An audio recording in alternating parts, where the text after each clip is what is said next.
bienvenue dans le JT de Suresnes. Si vous êtes passé sur le parvis de la mairie, vous avez sans doute remarqué les photos des grandes résistantes contemporaines exposées tout le mois de mars dans le cadre du Forum des femmes. Le thème retenu pour cette 9e édition avait une dimension internationale, les droits des femmes dans le monde, un combat universel. Cette 9e année, on s'est dit, allez, maintenant, voyons, regardons la situation dans le monde. Et pour bien observer cette situation, les jeunes du CCJ, le Conseil communal de la jeunesse, avaient réalisé un film à partir de témoignages de Suresnoises venus des 5 continents. Je viens d'un pays où on a souffert. J'ai lutté, mais avec l'expérience que j'ai maintenant, je peux te dire que je remarque tout de suite quand un homme, il veut écraser la femme. Le film a été diffusé samedi 11 mars à la salle des fêtes, après une table ronde sur les droits des femmes dans le monde.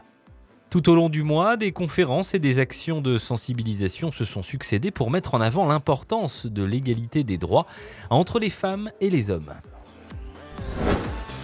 Vendredi 17 mars, l'association Suresnes Sport IMEPS organisait sa soirée annuelle au gymnase du Belvédère, transformé en restaurant boîte de nuit pour l'occasion.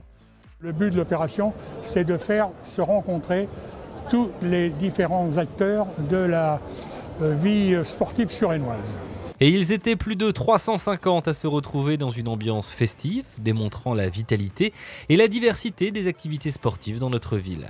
Du pilotage ULM, c'est-à-dire un petit avion, pour l'association Suresnes Air. On fait partie du club de pétanque. L'escalade. Nous tirons au pistolet. La plongée sous-marine. Alors moi je fais de l'équitation. Alors on fait du rugby.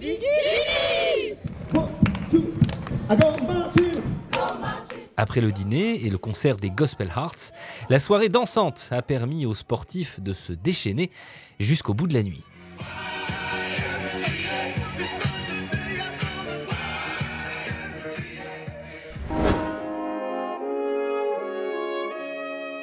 Retour à une réalité historique tragique, samedi 25 mars au mémorial de la France combattante du Mont-Valérien. Les jeunes du Conseil communal de la jeunesse et leurs parents ont pu suivre la visite guidée qui rend hommage aux 1008 résistants et otages fusillés par l'occupant allemand entre 1941 et 1944. Un parcours dans l'enceinte du fort retrace le contexte de l'occupation et les derniers instants de ces hommes qui ont payé de leur vie leur amour de la liberté. À la sortie, l'émotion est forte. C'est très émouvant de revenir là où ça s'est passé. Parce que là, on ne voit pas, mais émotionnellement, c'est très fort. Ce souvenir qu'on a résisté par le passé, ça doit nous donner, nous aussi, cet effort de continuer à résister, à être la tête haute, parce que le peuple français a toujours eu la tête haute. Place maintenant à la détente. L'après-midi de ce samedi 25 mars était consacré aux Jeux. Les jeunes du CCJ, en partenariat avec la ludothèque des Sorbiers et le distributeur Didacto, ont organisé la 2e édition de Jeux en folie au centre sportif du Belvédère. Et comme l'an dernier, l'événement a été un grand succès. Près de 300 participants de tous les âges ont pu assouvir leur passion ludique sur des supports très variés, du plus classique au plus original. Certains sont même repartis avec un jeu sous le bras grâce au tirage au sort qui a clôturé cette seconde édition de Jeux en folie. Et puisque l'on parle du Belvédère, c'est officiel, le quartier Carnot-Gambetta change de nom pour s'appeler désormais Écluse Belvédère. Une nouvelle appellation plus explicite et plus proche de son identité pour un quartier en pleine mutation. Et c'est sur ces images printanières des jardins potagers de la station Belvédère du tramway T2 que nous passons à l'agenda du mois d'avril.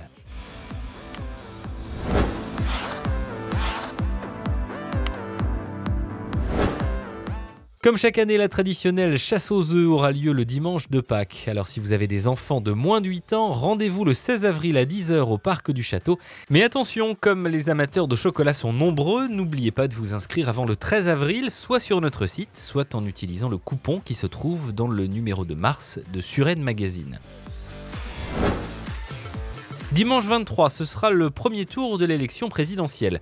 Pour cette échéance capitale de notre République, n'oubliez pas de vous présenter à votre bureau de vote muni de votre nouvelle carte d'électeur et d'une pièce d'identité avec photo. En cas d'absence, vous pouvez aussi voter par procuration. Renseignements sur notre site ou en appelant le service élection au 01 41 18 16 10. Puis en avril, c'est le moment de travailler son jardin ou son balcon, choisir ses végétaux ou ses aménagements extérieurs et de retrouver Jardins en scène à la terrasse du Fécheret. Du 21 au 23, de nombreux paysagistes vous y attendent pour vous faire partager leurs créations et vous prodiguer leurs conseils. Voilà, c'est la fin de ce journal. Rendez-vous début mai pour retrouver toute l'actualité de votre ville.